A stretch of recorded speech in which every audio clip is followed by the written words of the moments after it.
Hi, എല്ലാവർക്കും നമസ്തേ. ഞാൻ സിന്ധു സതീശൻ. അറിഞ്ഞു, ചില വർഗീയ ശക്തികൾ മുസ്ലിം ലീഗ് എന്ന മതേതര പാർട്ടിയെ ഒറ്റ തിരിഞ്ഞ് ആക്രമിക്കുന്നുണ്ട് പോലും. ഇങ്ങനെ ആക്രമിക്കുന്നത് ഒരു വിദ്വേഷ ക്യാമ്പയിൻ ഉണ്ടാക്കി സമൂഹത്തിൽ വേർതിരിവ് ഉണ്ടാക്കാനാണത്രേ. ഇത് പറയുന്നത് ആരാന്നറിയോ? നമ്മുടെയൊക്കെ കേരളത്തിന്റെ പുതിയ മുഖ്യമന്ത്രി VD സതീശൻ സാർ. ഇദ്ദേഹത്തിന് പൊതുസമൂഹത്തിനോട്, അതായത് നമ്മുടെ കേരള സമൂഹത്തിനോട് ഒരു ചോദ്യം ചോദിക്കാനുണ്ടത്രേ.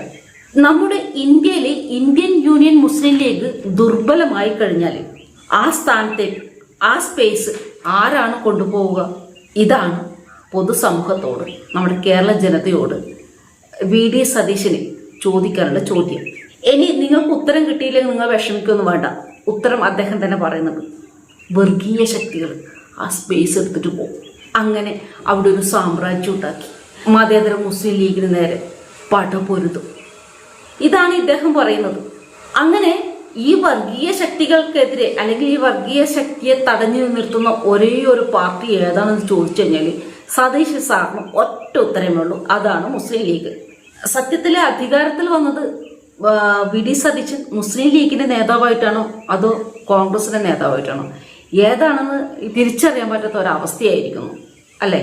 ഇദ്ദേഹത്തിന് ഈ പ്രസ്താവനകൾ കേൾക്കുമ്പോൾ ഇദ്ദേഹം മുസ്ലിം ലീഗിന്റെ നേതാവാണോ കോൺഗ്രസിന്റെ നേതാവാണോ ഒരു സംശയമില്ലേ?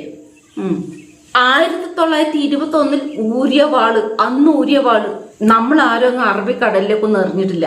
ഇപ്പോഴും അത് ഭദ്രമായിട്ട് ഞങ്ങളുടെ അരയിൽ തന്നെ ഉണ്ട് എന്ന് പറഞ്ഞത് നമ്മുടെ മതേതര കേരളത്തിന്റെ മതേതര മുഖമായ ന്യൂനപക്ഷക്കാരാണ്. അവരാണ് അങ്ങനെ പറഞ്ഞത്.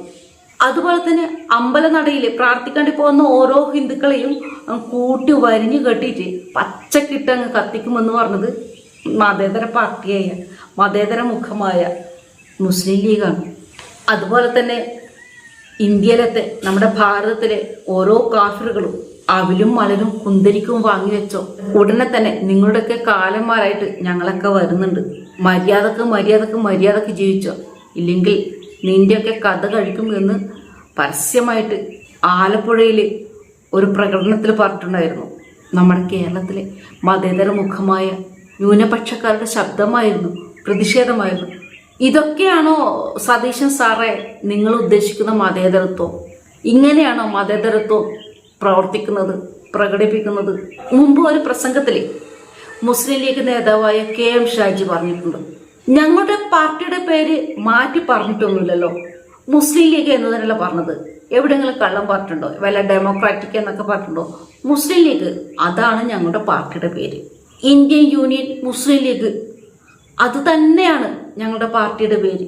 ആ ഒരു പാർട്ടി നിലകൊള്ളുന്നത് എന്തിനാണെന്നറിയോ? നമ്മുടെ സാമുദായിക അവകാശങ്ങൾ നേടിയെടുക്കുന്നതിന് വേണ്ടിയിട്ടാണ്. ഏതാണ് ആ സമുദായം? മുസ്ലിം. നേടിയെടുക്കാൻ പോകുന്ന പാർട്ടി ഏതാണ്? മുസ്ലിം ലീഗ്. ഏത്? മതേതര പാർട്ടി. സതീശൻ സാറ് പറയുന്ന പോലെ.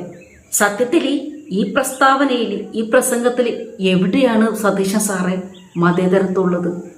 ഒരു മതത്തിന് വേണ്ടി, ഒരു സമുദായത്തിന് വേണ്ടി പ്രവർത്തിക്കുകയും പ്രസംഗിക്കുകയും ചെയ്യുന്നതാണോ മതേതരത്വം? മുസ്ലിം ലീഗിന്റെ ഈ ആശയത്തിൽ, ഈ ലക്ഷ്യത്തിൽ എന്തെങ്കിലും ഒരു കള്ളത്തരം ആ സംഘടന പറയുകയോ ആ സംഘടനയിലെ പ്രവർത്തകര് പ്രവർത്തിക്കുകയോ ചെയ്തിട്ടില്ല. അവർ പറയുന്നത് നിശ്ചിതമാണ്. അവർ അവരുടെ സമുദായത്തിന് വേണ്ടി പ്രവർത്തിക്കുന്നവരാണ്. അവർ അവരുടെ സമുദായത്തിന് വേണ്ടി സംസാരിക്കുന്നവരാണ്, അതായത് മുസ്ലിം സമുദായത്തിന് വേണ്ടി.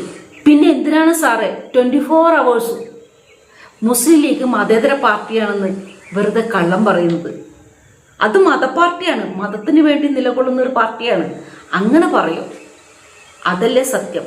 മുസ്ലിം ലീഗിന്റെ പണി എന്താണെന്ന് ചോദിച്ചു കഴിഞ്ഞാല് അത് മുസ്ലിം സമുദായത്തിന്റെ അവകാശങ്ങൾക്ക് വേണ്ടി, അല്ലെങ്കിൽ അവർക്ക് കിട്ടേണ്ടുന്ന അവകാശങ്ങൾ ചോദിച്ചു വാങ്ങാൻ വേണ്ടി പ്രവർത്തിക്കുന്ന ഒരു പാർട്ടിയാണ് മുസ്ലിം ലീഗ്. ഈ പാർട്ടി മുസ്ലിം സമുദായത്തിന് കാവൽ നിൽക്കുകയും ചെയ്യും. ഇത് പറഞ്ഞത് KM ഷാജിയാണ്.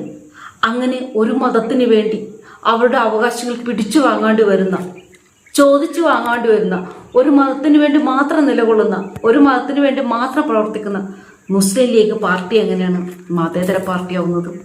കഴിഞ്ഞ 10 വർഷം മുസ്ലിങ്ങൾക്ക് നഷ്ടപ്പെട്ട സംവരണങ്ങളും ആനുകൂല്യങ്ങളും പിടിച്ചു വാങ്ങാൻ വേണ്ടി തന്നെയാണ് മുസ്ലിം ലീഗ് നിലകൊള്ളുന്നത്. ഇപ്പോൾ കോൺഗ്രസ് UDF അധികാരത്തിൽ വന്നപ്പോൾ അവരുടെ ഉള്ളിലിരിപ്പ് എല്ലാവരുടെയും പുറത്തു വന്നിരിക്കുന്നു. ഓരോ പ്രതിഷേധ പ്രകടനങ്ങളിലും അവർ വിളിക്കുന്ന മുദ്രാവാക്യങ്ങൾ ഒരു രാഷ്ട്രീയപരമായിട്ടല്ല, അവർ മതപരമായിട്ട് തന്നെയാണ് ഓരോ പ്രതിഷേധ പ്രകടനങ്ങളിലും അവർ ഉറക്കെ ഉറക്കെ വിളിക്കുന്നത്. കാല് കൊത്തുമെന്നും കൈ കൊത്തുമെന്നും മുസ്ലിം ലീഗിനോട് കളിച്ചു കഴിഞ്ഞാൽ ജീവനോടെ ഉണ്ടാവില്ലെന്നും ഇങ്ങനെയൊക്കെ പറയുന്നത് ആ മതത്തിന് വേണ്ടിയാണ്. ആ മതത്തിൽ പ്രവർത്തിക്കുന്നവരാണ്, ആ പാർട്ടിയിൽ പ്രവർത്തിക്കുന്നവരാണ്. കേരളത്തിൽ കോൺഗ്രസ് അധികാരത്തിൽ വന്നു എന്ന് പറയുന്നത് മുസ്ലിം ലീഗിന്റെ ഉരുപ്പടിയിൽ കോൺഗ്രസ് എന്ന പാർട്ടിയുടെ ചെമ്പ് പൂശിയ പുതിയ മുഖ്യമന്ത്രി, ആ മുഖ്യമന്ത്രിയാണ് ഇപ്പോൾ നമ്മുടെ കേരളത്തിന്റെ മുഖ്യമന്ത്രി കസേരയിൽ ഇരിക്കാൻ വേണ്ടി പോകുന്നത്. സത്യം, മതമാണ് മതമാണ് മതമാണ് പ്രശ്നം. ഇങ്ങനെ മതം പറഞ്ഞ് മതത്തിന്റെ അവകാശങ്ങൾ നേടിക്കൊടുക്കാൻ വേണ്ടി വന്ന പുതിയ സർക്കാർ മതമാണ് മതമാണ് മതമാണ് പ്രശ്നം എന്ന് പറഞ്ഞ് മതമിളകുന്ന ഒരു പറ്റം തീവ്രവാദികളുടെ കൂച്ചു വിലങ്ങിട്ട ചങ്ങലകളുടെ പൂട്ടഴിച്ചാണ് ഭൂരിപക്ഷ MLA-മാരുടെ പിന്തുണയില്ലാഞ്ഞിട്ടും ഒരു മതം ഇത് മതി എന്ന് പറഞ്ഞപ്പോൾ മതി എന്ന് നിർത്തിപ്പോയ കോൺഗ്രസിന്റെ മുതിർന്ന നേതാക്കൾക്കും ഒരു മതത്തിന്റെ മുന്നിൽ മുട്ടുമടക്കിയ കോൺഗ്രസിന്റെ ദേശീയ അധ്യക്ഷനും നമോവാകും. മറ്റൊരു നല്ലൊരു വീഡിയോ വിട്ട് ഉൾപ്പെടുത്തിയിരിക്കാൻ എല്ലാവർക്കും ജയ് ഹിന്ദ്.